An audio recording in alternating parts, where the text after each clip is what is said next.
Do you like taking advice from your parents?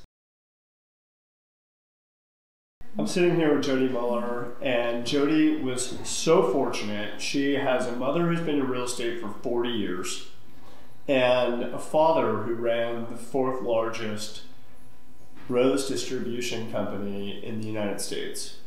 Talk about business in your blood. You had it. Definitely. And when we think about that, you obviously saw a lot of business as you were growing up in your household. And if you can reflect back, I would love to just hear from you what kind of experiences you saw in business and how that's kind of guided your career.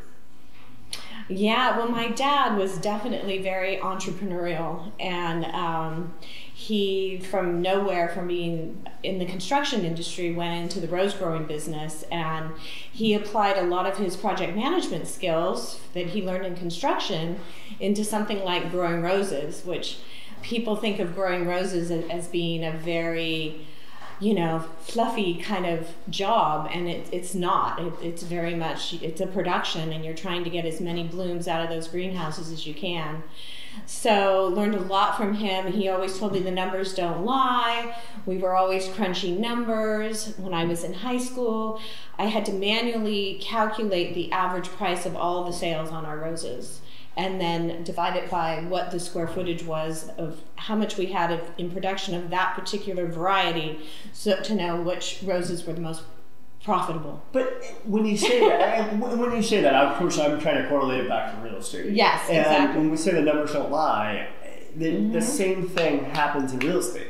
Yes. Because if you could say the square footage of whatever the land was that you were growing on would be the same thing as the number of people that you had in your lead pool.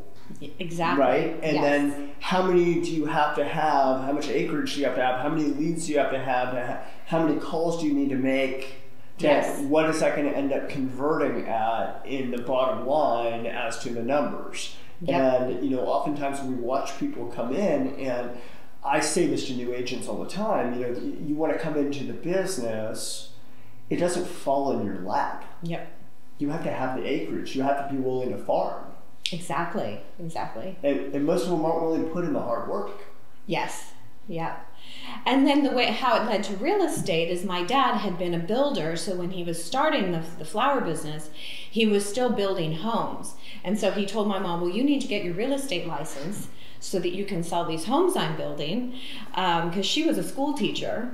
And so she went and got her license, and she was out there selling real estate, and people that know my mom, her name was Winnie Johnson. She's no longer a realtor, but they loved her because she was so personable and really cared about her clients. And that's the main thing I learned from her. Eventually I did get into real estate. I ran the flower business. My husband and I took it over.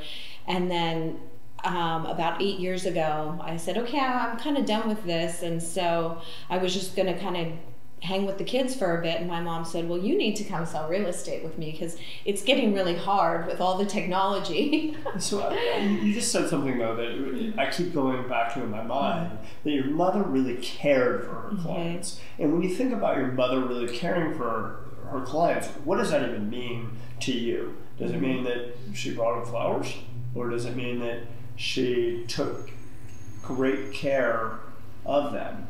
No, she really did take good care of them, and I think that she went above and beyond to the point where she would lend people her own money to help them to be able to close on a transaction. It's like sometimes you wouldn't have enough for that earnest money deposit until you got your loan. She did a lot of things like that. I can remember going to homes and cleaning them with her because they weren't left in good enough condition. And so it's the experience that she wanted them to have. Yes. When they walked in the home, she wanted it clean because she knew that for herself that was an unacceptable, and we still see this all the time. All the time, yeah. It's pathetic. Yes. And then when you're saying she lent their money, she's obviously wasn't lending them money because she wanted to make a sale. No, she wanted them to really get the house and to, because she knew how important that is to people to have a home. Yeah, to have a home, and then she also obviously knew it was a great way to build wealth. Mm-hmm. And so if you're thinking about things that you do now that would really make both of your parents proud, because I know you follow right in their footsteps, what are things that you're doing right now that you're really proud of, that your kids would see in you? Mm-hmm. Yeah, I think my parents were very proud of what I did, and just helping people, and just continuing to kind of live their legacy in the businesses that they both created. So I'm really lucky. Knowing the numbers don't lie. Yeah. Taking very good care of people. Taking good care of people. Quality all the way. Always going the extra mile. Always going the extra mile. And I can tell you from afar, that's what your clients love about you. And there's never kind of a petal that's not left perfectly for the client, and that they're feeling like they got left out, and there's not a house that's not clean.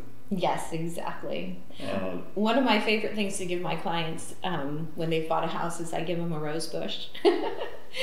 So that I just keep coming back. And see, this is something that her father would be very proud of. Exactly. But do you teach them how to take care of it? No, if it's on the 10. No. So anyway, these are some of the things I think when you're in life and in business, we don't necessarily want to listen to our parents, but we watch their actions and being a good role model. And I can tell you, you're a great role model to all the agents in the office. Oh. And no, seriously. And I commend you on that level. And I think you're instilling exactly what your parents would want to see out of you. Oh, thank you.